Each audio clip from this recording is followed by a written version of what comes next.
Hello, I'm Dr. Chris Phelps, and you're watching the Best Practices Show with Kurt Barrett.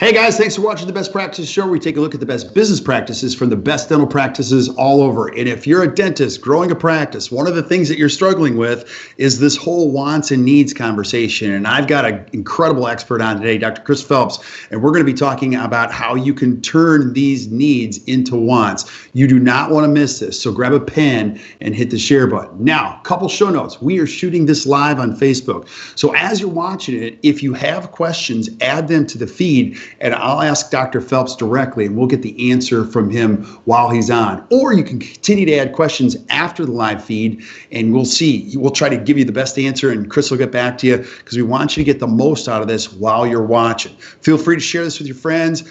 And keep sending us suggestions for shows. You guys, we are now up over 39,000 followers, getting close to 40,000 on Facebook. Thank you so much. And if you didn't see the Christian Coachman show earlier with Kyle Stanley, got to watch that. It was fabulous. And also on iTunes. I don't even know how that's working, but over 150,000 of you have visited us on iTunes. Now, my guest today has been a good friend of mine for a long time. And when I first met him, I'm like, dude, this guy's a genius. And he really is. And you're going to see this in just a second. But I'm going to tell a little backstory about you, Chris, because I heard about you from somebody else. And I've told this story before.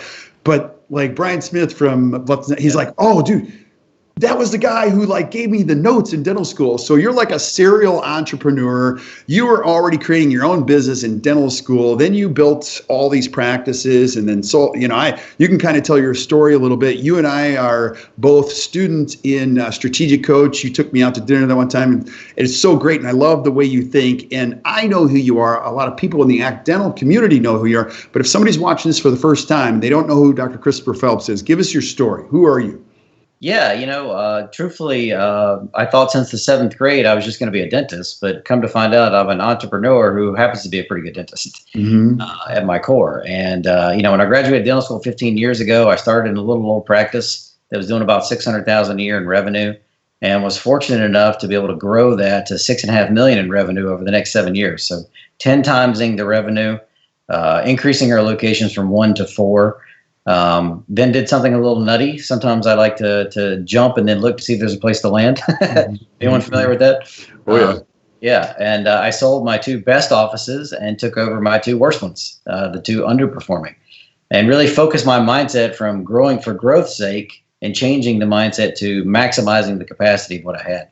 And spent a lot of time over the next 3 years growing them from 1.6 million in total between the 2 offices to doing 6 million in total between the 2 offices within 3 years. So again, a lot of growth, maximizing the capacity in a very small amount of time. And when you're very strategic about it, the good news is it doesn't take a lot of time to maximize your capacity. And necessity is the mother of invention. And so when you have a necessity and a need, when I had 4 offices, a 1 struggling office was an investment, but when you only have 2 and one of those is struggling, that's a problem. And it's a powerful motivator to figure out what the hell's going on and what you're going to do about it. Yeah. And that's kind of what's led me here today. I sought out mentors like Dan Sullivan, a strategic coach, Kathy Colby, and then Robert Cialdini, and really to set about to the root cause to the problems I was having, because I felt like they could help me understand that root cause. And then once I understood that, then my brain could strategically work on what am I going to do about it? How am I going to fix these things? And one of those was Dr. Cialdini and case acceptance, trying to teach my associates at the time, how do we, I can spend all this money in marketing and get people to come back. And that's how my call tracker company got birthed. That's how my Golden Goose scheduling company got birthed. But now if they're in the chair and they're not coming back, it's still a wasted marketing expense, right? What's the point? So what can we do to set the stage for, how do we turn this dental need that we see into a dental want in the patients? Because we all know if they had a choice between spending on what they want versus what they need, what do you think they're going to spend their money on? On their wants. That's right. I do too. Yeah. Unless it's life-threatening, it's always going to be on what they want, not what they need. So again, one of the things I didn't realize at the time was all the things we're competing with in the patient's mind that's setting the stage for a no before they ever get in front of us. So learning about this idea of persuasion and this idea of persuasion has been pretty powerful on the impact of my practices and our growth as a result. Yeah, now I want to lay the groundwork for this, because if somebody doesn't know who Cialdini is, it's spelled Cialdini, correct? So if you're listening on iTunes, I want you to look in the right place. He's written several books. One of the most important books, and it's actually, I would say, Chris, one of the required books you got to read to be a better communicator, is on persuasion. So he's kind of the expert on persuasion, and you're the only dentist in the United States, correct, that's certified. Is it certified in being able to teach principles of persuasion? Is that true? Yeah. The only medical or dental professional in the world, actually. Okay.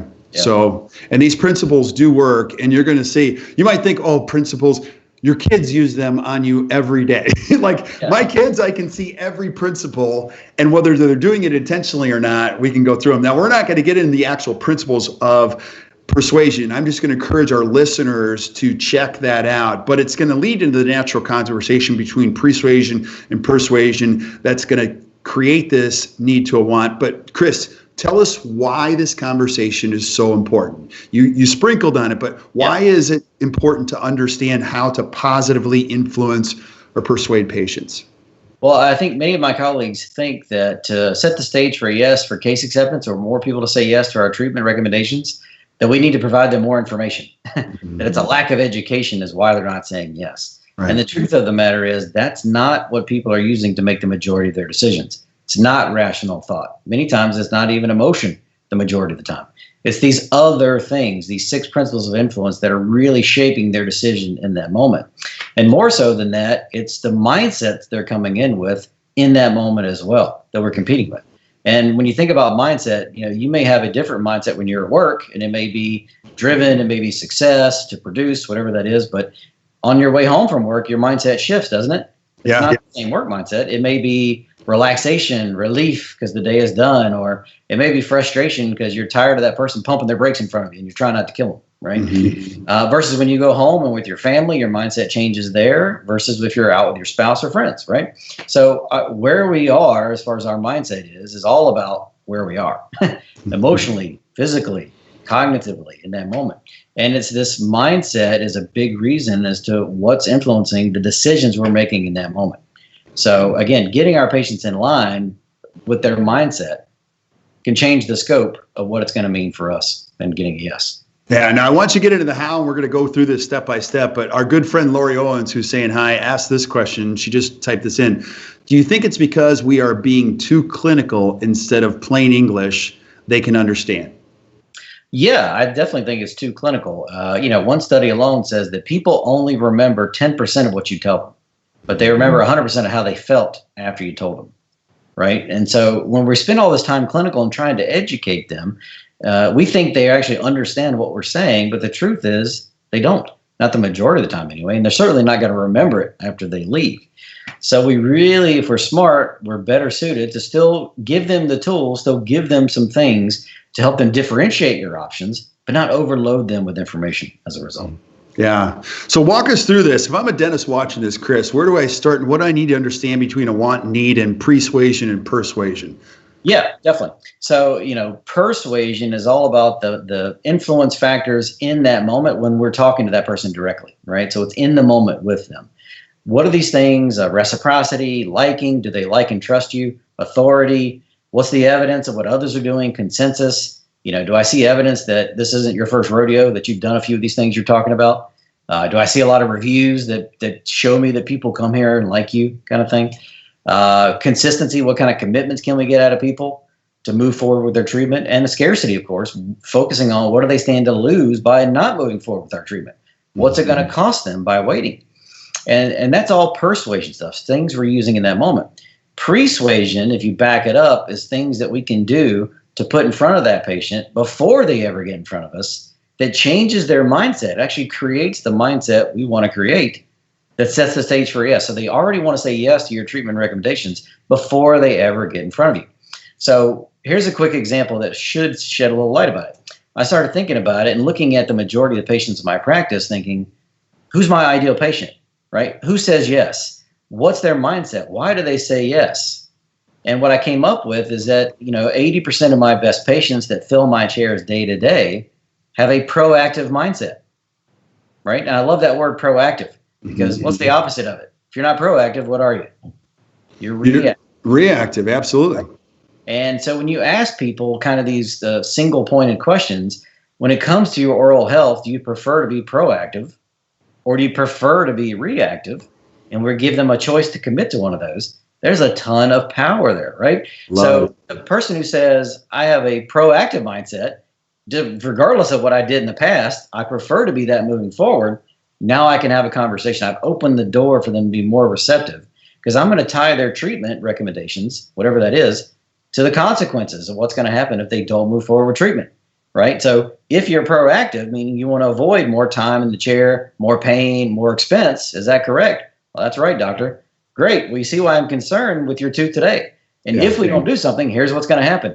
It's going to cost you more time, money, pain, visits, and it just flows together perfectly, right? Yeah. Now, if you're watching this, you already know this guy's a genius. Now, I want you already know the reason for this, but there are so many dentists that get into a telling mode. So they're like, we want to be proactive, and I'm a proactive. Tell us why it's so important to ask a question at the beginning of a communication effort with somebody instead of just going into a telling mode. And you get to see it all the time. You see dentists just go right into, let's take a look at the photos. Here's what's happening here. You're going to need this. You're conditioning this conversation with a question. How important is that? Oh, it's huge. And it all kind of fundamentally goes back to control, right? People need to feel like they have a choice. If they don't have a choice, they didn't really commit to it. And that's one of the principles, consistency. People who make real commitments follow through and do with what they said they were going to do. Right. Our problem in dentistry is then why don't we see that behavior? Why didn't they come back for their appointment when they said they would? Why didn't they refer when they said they would? Why didn't they do whatever? Well, truthfully, you get the right commitment from them to do so. We change that, watch the change in their behavior. Yep. So for me, it's all about getting that commitment.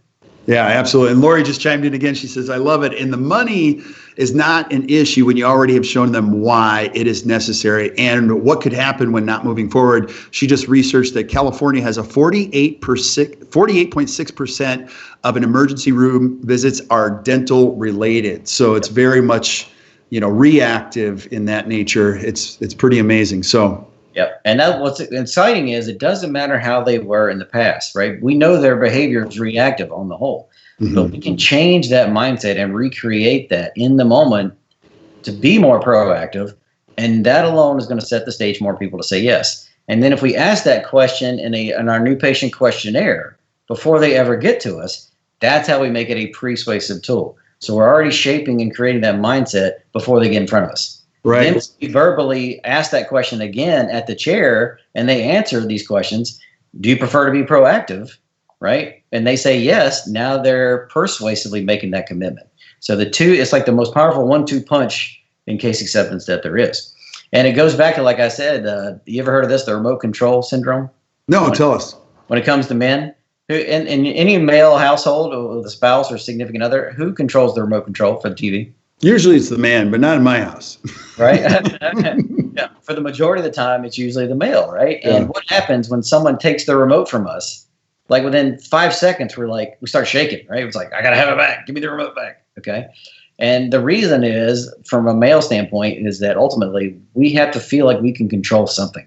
And in our world of chaos and things that are so many things out of our control, there's one thing we can control. Where this remote control sits, right? And for me, it sits like right here, So if I need it, I can change the channel, put it back. It's good to go. So we have to feel like we have a choice, right? And when we don't have control. Yeah. So asking people these questions instead of telling, we're asking now, you're giving them choices every step of the way, and they're freely choosing it every step of the way.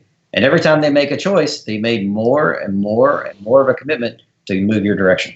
Yeah. So am I correct? I just want to reinforce what I think I'm hearing. Persuasion is what happens before persuasion, and it's creating the process in which you would do, though. But you're clearly giving the patient control of the buying process. While you might be in control of the dental experience and what happens in the dental treatment, you want to reinforce that they are completely in control of the buying process, right? That's it. A quick example of that is the science of choice says that, number one, people need a choice. As I mentioned, if they don't have at least two options, they didn't really commit to it. And even if we think there's only one option for this patient, no, all they need is a crown, there's still two choices. Right. Do nothing, but here's what's going to happen, or do the crown. What do you want to do, right? But the flip side of that is the more choices we give people, the less likely they are to pick any of them for no other reason than we gave them too many choices. People lose the ability to differentiate between the options. And if they're uncertain about what the difference is, they don't say yes. So they do nothing as a result. So one of the ways I use this, and I talk about this in my implant training seminars with OsteoReady, is we have to give them two options. We have to differentiate the plans for them. So we're going to review the pros and cons because ethically we have to. But then we're going to go back and say, well, between, let's say a single missing tooth, you got an implant, a bridge, and a partial. What's the big differentiator between a partial and a bridge that the patient would understand? Right. One comes in and out, one stays put, right? Right. So we say, look, Mrs. Jones, we've talked about all the pros and cons. Let me ask you a question. Do you want something that comes in and out of your mouth every night? You're going to wake up looking at it next to you in a jar, or would you rather have something that doesn't come out, that stays put? What do you want? And they're going to choose. Again, I don't care what they choose. I just want them to choose something over nothing. Yeah. Bridge versus implant. You want me to have to cut down 2 good teeth to put 3 teeth on? You want to have to replace this 4 or 5 times in your lifetime? Or would you rather me put something in there that doesn't hurt the neighboring teeth, maintains the bone there, and should last the rest of your life? What do you want? Yeah, let me add some context to this because you taught me this a while ago, and I love this. When you're giving patients choices, first of all, it's got to be integrity-based decisions. Like, you're not manipulating patients. You authentically know what's in the best interest, and you're lighting the way to both options. I'll take something super simple that you taught me, is that I was not a big fan of the whole 2 options as far as time goes, because in my brain, I was conditioned by all these other people that are over. They go, do you like mornings, evenings, or afternoons? And so you're giving patients options because you don't think they want to come in these times. And what you said is, no, you give them 2 options, but they're your options. You can come in Tuesday morning at 9 a.m., or you can come in Wednesday at 8 a.m. See how your 2 options best support the vision of the practice and truly the right thing for you, because you don't want to be prepping teeth at 7 p.m. Right. You know what I mean? So nobody does. So, and oftentimes we let patients choose and they choose to the wrong side. So the importance psychologically, and when you tell me that, I'm like, yeah, I do like the 2 options. But even when a waiter comes over and I said, what's the best thing? He goes, there's only 2 things. You know what I mean? I'm like, oh, I like that. Yeah. Do you know what I mean? And they're guiding me to the best. And most every time, it's amazing. Well, the key there is we have to control what the comparisons are. We have to control the choices. Right. If you just put one option out there and let the other person control what they're going to compare it to, we lose 9 times out of 10. Okay, because it goes back to they're comparing our dental need, in essence, to all the things they're spending their money on in their life, which is their wants. But by giving them, and we control the 2 choices, this is how we change their mindset to make their dental need now a dental want. That is brilliant. Give us another example. Like, if this is just kind of blowing up my mind, and I'm a dentist and I get this, like, give me another example. Throw me a bone, Chris, on like what a good persuasion, thought process would be in a dental practice, in a typical dental practice. Well, here's another simple, right? So let's say that you, when a new patient's entering your practice for the first time, right? You got to understand in their mind, if you've ever walked into a dental office or a medical office for the first time, isn't there a little uncertainty there? And there's some doubt in your mind, like, did I pick the right place? Are these people going to like me? Am I going to like them? Right? Did I make the right decision? It's kind of some buyer's remorse. So they're walking into our practice already with a little bit of like, did I make the right call mindset, right? That's what we're competing with from the get-go. So what if they walked into your office and the first thing they smelled was fresh baked chocolate chip cookies? You're thinking, wow, this smells good. It's bringing back memories from my childhood. And when I hear it, when I smell it at night, all that. And what are you thinking? Family, childhood, right? Fond memories. Okay. So automatically we've changed their mindset of uncertainty and doubt to family. I can trust these people, right? I've never seen this before. That's kind of cool, right? So we're already getting them closer to our direction with a simple little persuasive tool. Yeah, cool. I absolutely love this. Now, I want to talk about, what you're doing, your training, like give us some other other considerations. When you're thinking about persuasion and persuasion, what are some important, even if I'm a team member watching this, what would you say some cautions or maybe some pitfalls are with this as you've done this? Because you've done this multiple times in multiple practices. What are some other considerations? Well, the key is you got to have a strategy, right? You got to know what are the sequence and the order. How do you put all this together? Because that's a great concept, and kind of like the influence principles were great concepts, but I spent a lot of time figuring out what do I do with them, right? How do I put them into action? So what we talk about is the time acronym. Persuasion is all about time, yes. Okay, and focus. We say it's not hocus, it's not pocus, it's about focus. What people are focusing their attention on in that moment is what they feel is important and relevant to them in that moment. So the time acronym is all about T is targeting the mindset. So you got to ask yourself at those touch points at our practice when they first walk in, right? And if I want somebody to say yes to the treatment presentation, if I want somebody to say yes to the financial presentation, if I want somebody to actually schedule the appointment, what are the mindsets we might be competing with or that we ideally want in those moments? So we got to target the mindset we want. The I, we have to identify the triggers to those mindsets. So like the chocolate chip cookie is a trigger. Okay, they're contextual things in the environment, music, sound, smells. I mean, I talk about a study about how you could, when you walk into a wine store, on days when they're playing French music at the very beginning of the wine store, more people buy French wine than on days they play German music. Right. More people buy German wine. Okay. Yeah. For no other reason than it was a pretextual cue before they decided on their choice. Right. Yeah. And so subliminal, none of them could identify that had any influence on them. Right. Or that they did it. And somebody told me on Runner's Magazine or Runner's World Magazine, when there's a female on the cover, it's a trigger that people buy more magazines. So that's why you often see a female runner more than a male runner. It's so interesting. Exactly. So identify the triggers you want, right? Mm-hmm. And there's contextual triggers. There's language triggers, like that question. Do you consider yourself to be proactive or are you reactive? Or one study I talk about is they did where they went into grocery stores and they asked people coming into the grocery store, do you consider yourself to be an adventurous person? Just taking a quick survey. Mm-hmm. And 100% of the people said yes. Mm-hmm. Right? So think about that for a second. How many people in a random grocery store on a Tuesday at 10 a.m. are really adventurous people mm-hmm. by anybody's definition? But when you ask a question and the answer is viewed positively or negatively by society, guess what people prefer to say? The positive one. Positively. See, and you said this last time. You said, and I think Cialdini mentioned this, they got people to give more customer feedback when you change that question to, do you consider you're a helpful person? And I do that with fifth graders. I go, are you guys pretty helpful? And they go, yeah, we're very helpful. I go, then go grab that. And then they grab it. You know what I mean? So it's conditioning their mind that, like, I'm answering a question and I'm going to reinforce my behavior based on what I just told you. That's it. And when in the second group, they first asked them, are they adventurous? And then asked them to share their email address because they were going to send them a free case of new soda to try out. Mm-hmm. All right. If you're adventurous, you try new things. The overwhelming majority went from like 17% of the people saying yes originally to over 80% saying yes in the second group. Okay. A significant change in people saying yes by at first asking a little persuasive cue. So we got to identify the triggers next. Yeah. I hope if one thing you're picking this up, we say this all the time, your ability to communicate in dentistry determines how far you go ultimately with patients and treatment. Like, you got to become a great communicator. But the key here is, Chris, there's a science behind communication. Yeah. This isn't just left to the funny guy from dental school who could talk to everyone. I mean, anyone, would you agree, can become a better communicator? And if they struggle just naturally, there's a science behind it. Everyone can have more influence and persuasion, and more persuasion as well. The people who you see that are naturally gifted, like the best salesman ever, so to speak, mm-hmm. are just instinctively tapping into some of these things, but they don't understand what they're doing. There's no rhyme or reason. There's no method to their madness, if you will.